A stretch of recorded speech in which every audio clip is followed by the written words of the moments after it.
و متاسفانه که دست راستم از بازی قطع شد و هر دوی چشمان کاملا از بین رفته.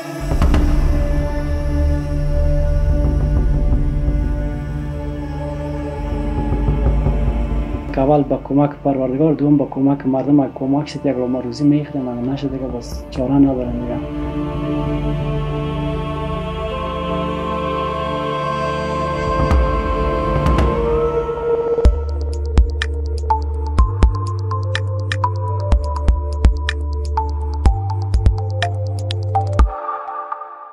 به نام یاد خدا و عرض سلام و وقت بخیری دارم خدمت تک تک شما دوستای عزیز که همین اکنون برنامه ما را بیننده هستین. و قبل از اینکه برنامه را شروع بکنم آغاز بکنم و سپاسگزاری میکنم از بنیاد خیریه که همچون برنامه کمکی را در راه انداختن و ما کنار خانواده ها و حال حوال از خانواده هایی می داشته باشیم که واقعا نیازمند هستند.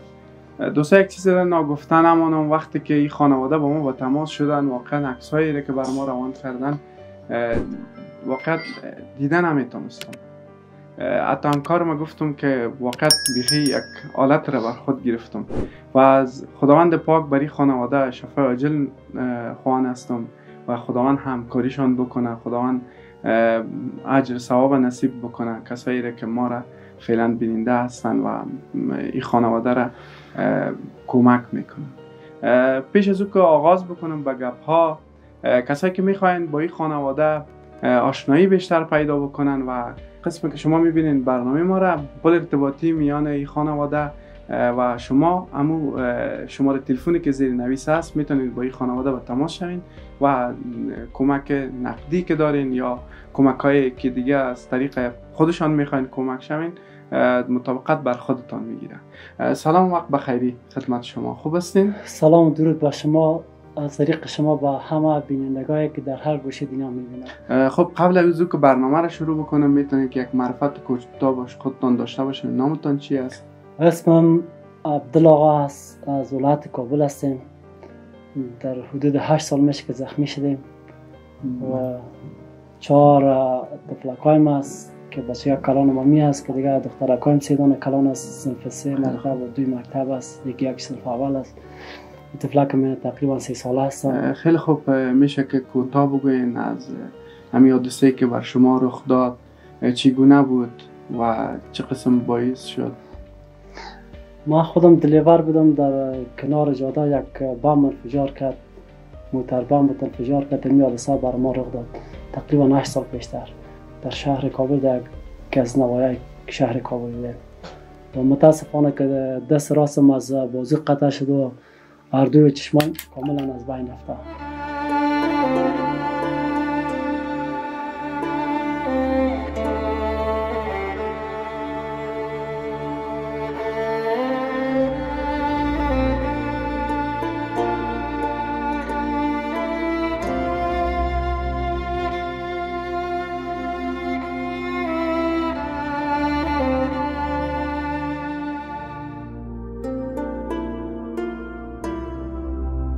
و هیچ نیست. چند بار هندوستان رفتم، پاکستان رفتم، به حساب تداوی دیگه امکاناتش نبود. گفت کاملا چشمای دوربینای عقبی و رشته عصبی از بین رفته، دیگه امکان تداوی دیگه نیست که چشمای مجبور شده. دیگه تقریبا 8 سال میشه که می اولادکا زندگی میکنیم. بعد از این حادثه 2 طفل دیگه هم دارم اومده که یکی بچه یک است، یک دخترک دیگه است که 2 تا دیگه پیش از حادثه. خیلی خوب. واقعا خیلی سخت است، خیلی بسیار زیاد مشکل است، واقعا زیاد. میشه که ماینکایتان پس دوباره به چشمتان کنید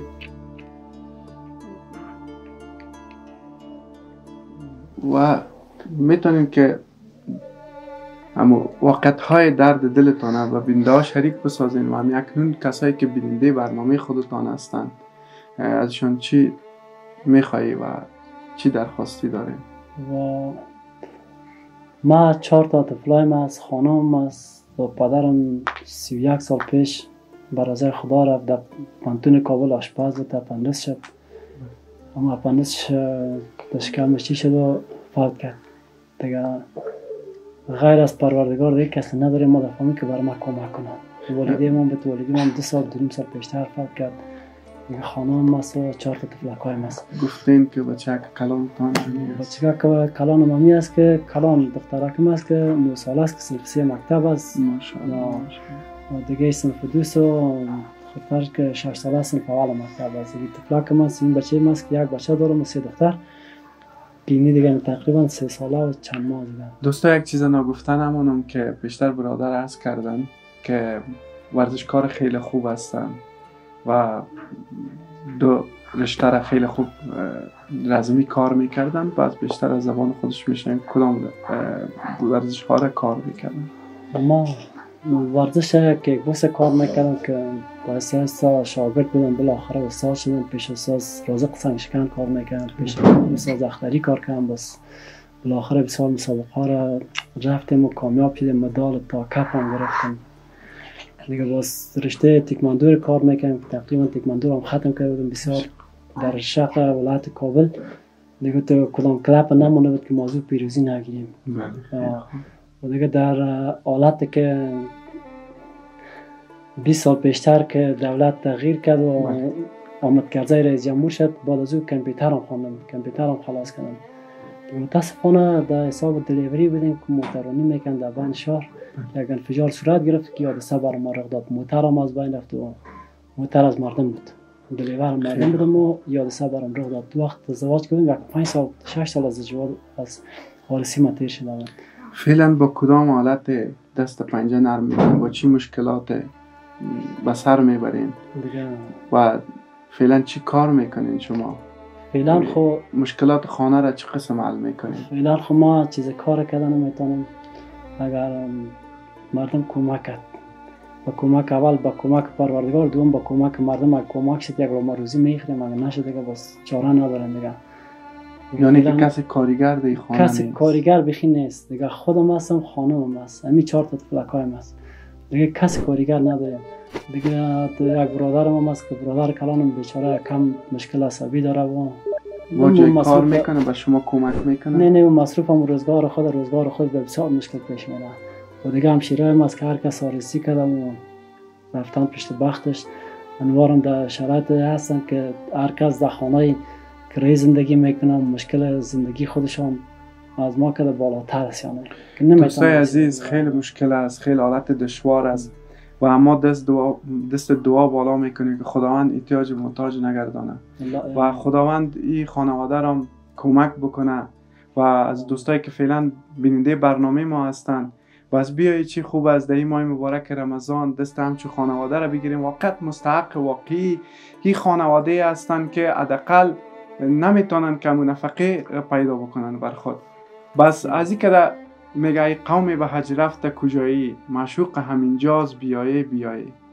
بس بیایی که دست به دست هم بتیم تا این خانواده را کمک بکنیم، در کناری برادر خود استاده شویم و تا از این بیچارگی و فقر براین.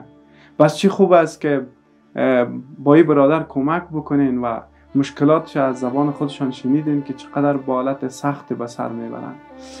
میخواین بچه تان با کدام درس بخوانن و چی کارا شوند؟ آرزو دارم که بخیر دخترکایم هم تا خداوند پاک کمک شود، با کمک دوستا دخترکایم هم درس بخونه، تحصیل کنه و دکتر شود، بس یکم هم دکتر شود.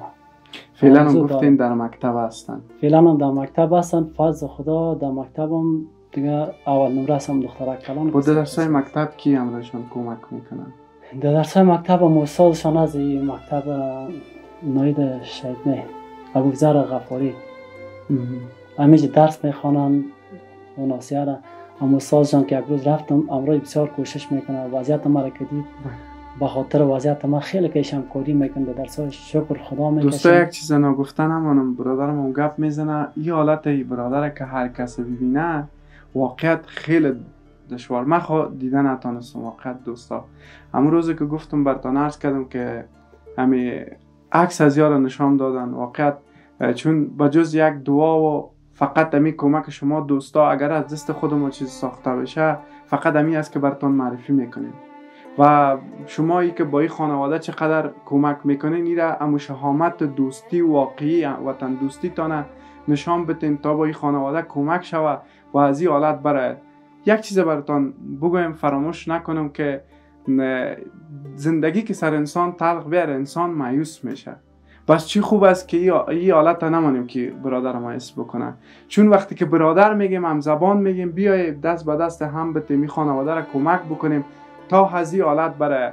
دوستایی را فکر نکنیم که ما بار بار میگم و تکرار میکنم، چون درد بسیار دلم درد کرده، واقعا بسیار گلونم باز گرفته. چه قسم بر شما عرض بکنم، چون واقعا وقت احساس میشه که در کناری برادر باشین و یه حالت شبیه بینیم. و بازم جا داره که سپاسگزاری بکنم از بنیاد خیریه که همچو برنامه را در راه انداخته و برادر ما در کنار ما است و فعلا برنامه تا کسی که بیننده هستن برشان چی گفتنی داری و ازشان چی میخوایی؟ و در حوال از همگیشان آرزو موفقیت دارم که موفق باشند در هر عرصه زندگی خود، دور از هر گزند روزگار باشند، خودشان و فامیلشان. و ازشان خواهش دارم که افغانستان بسیار یک حالت دشوار است. هر کسی که میتونه به هر فرد افغانستان از یک افغانی شروع تا هر چقدر که میتونه امرشان کمک کنه و خدا نپاک حجر باداشت جزیره در دنیا و در آخرت در نصیبشان میکنه. چون که دنیا در گذر است، میگه چون که ساده دست افتاده گیر. و خدا نپاک کمک کنه که کل مردم افغانستان. دوستا یک چیز نگفتن همونم که خانه هم به فکرم کرایی هسته. خانه را تقریبا کرا میتین. در این خانه 3 فامیل زندگی میکنیم که یک اتاق از خودم است و دیگه اتاق هم یک همشیریم است، در خانه دیگه دوستم است. بیشتر عرض کردین گفتین که چقدر وقت از این خانه کرایش هم مانده به فکرم؟ تقریبا از شروع زمستان که کرا مانده که چون هر سالا مردم یاری میکرد، کمک میکرد. از وقتی که شرایط تغییر کرده و مردم خودشون وضعیت خوب نیست، کمک نمیکنه. یعنی باور کنید که امسال با زمستان ما در 40 سیر چوب بارود تیر کردیم. خیلی سخت است، بسیار زیاد سخت است واقعا. دوستای عزیز یک مقدار پول را از دوستا کمک کردن که با او میتونین که یک گوشه از مشکلاتتان حل بکنین و تا ای که دوستایی که فعلا برنامه ما را بیننده هستن میتونن که کمک بکنن. اگر توانایی کمک ندارین بس صفحه ما را لایک کنین، سابسکرایب بکنین، شیر بکنین، به دست کسایی برسن که واقعا توانایی کمک دارن و یا ناگفته نمانه که خالی از اجر و ثواب نیست. دوستا همین که به دست یک کسی میرسه که واقعا توانایی داره و خبر نیسته، بتونن که این فامیلا یا همچون مثل از این فامیلا دیگه فامیلا را کمک بکنن، یا هم خالی از ثواب نیست. بس چی خوب از در این ماه مبارک رمضان کسایی که مثلا زکات میتن واقعا یا مستحق هستن. به همچو فامیل، به همچو اشخاص واقعا ما صادقانه براتون میگم که واقعا خیلی مستحق هستن. بس چی خوب است از این حالت چشم پوشی نکنیم، بیاین با این خانواده کمک بکنیم. و حالا از همکارا خواهش میکنیم مقدار پولی را که مد نظر گرفتن بر ازیا تقدیم بکنیم. دوستان که حضرت ابراهیم علیه السلام خانه کعبه را جور میکرد، یک فقیر خدا آمد در پیش ازی که در نان میخورد نان بخوره. دیگه دمی سنایی از پیش خود تیر دور کرد، گفت نشید کاسه ما برو از پیش ما دور. در گوشه برش نان انداخت اونجا برو، چرا که ملنگ خدا بود، دستایش و کالایش اگذارت و چیز نبود. و از پروردگار برش وای آورد که اگر دینا 100 بار جور کنی، اگر 1000 بار هم جور کنی پیش خدا نپاک اجر نداره. گفت چرا؟ به خاطر از اینکه تو دل یک بنده پروردگار تو را انجام دی. اگر فقیر بود باید تصمیم اون در کاسه نان میخورد، اما هجر از اینکه از یفتر بود تو خانه کعبه رو جور میکنه و هر کسی کمک میکنه. و گفتم که میگه دل را به دست ور کج اکبر است، از 1000 کعبه یک دل بهتر. 1000 بار انسانای توفیق بتشان اجر برن و چیز کنن، یک مسکین بیچاره که کش کمک کنن او بهتر است. چرا که وطنم به شما بسیار مردم بشه. دقیقاً دوستا واقعا درد دل خود گفتن، واقعا گپی که حقیقت بود براتون گفتن. 1 2000 3000 4000 افغانی را مد نظر گرفتن که خداوند در حسنات و اعمال نیکشان حساب بکنه و بازم قلباً سپاسگزاری میکنم از و بفرمایید این مقدار پول است که بر شما تقدیم کرده، میتونید که با یک گوشه از مشکلاتتان حل بکنین و خداوند سپاسگزارم که ما را توفیق توانایی نصیب کرد تا به این خانواده سر بزنیم و همچون کمک برشان بیاریم. گرچه کم از دوستای عزیز بازم میتونن که یک گوشه از مشکلات خود حل بکنن. به این دوست ما که کمک کردن چی گفتنی دارین؟ از بنیاد خیره کالارم جهان تشکری میکنیم و از شما دوستان که قدم رنجاندید. ماه مبارک رمضان آمده، خدا پاک حج عظیم در نصیب شما بکنه و با چینل قربانتان تشکر لطف کردید. دوستای عزیز جا داره که سپاسگزاری بکنیم از تک تک شما که بیننده برنامه خودتان بودین و اگر کاستی و اشتباهات در برنامه صورت گرفته باشه، چون اگر به جای خودمون می جای خودتان می بودین، مطمئن هستم که همچو حالت بر خودتان هم سر میزد. و جا داره که سپاسگزاری بکنم از تک تک تان که بیننده برنامه خودتان بودین و تا برنامه بعد دیدار بعد شما رو به خداوند یکتا میسپارم. تا پیش از او که خداحافظی بکنم، لایک سابسکرایب یادتان نره دوستای عزیز، کامنت بکنین و پیام‌های زیبایتان ما به خوانش میگیریم. پیشنهاد انتقاد داشته باشین ما با دیدار میپذیریم. خدا نگهدار.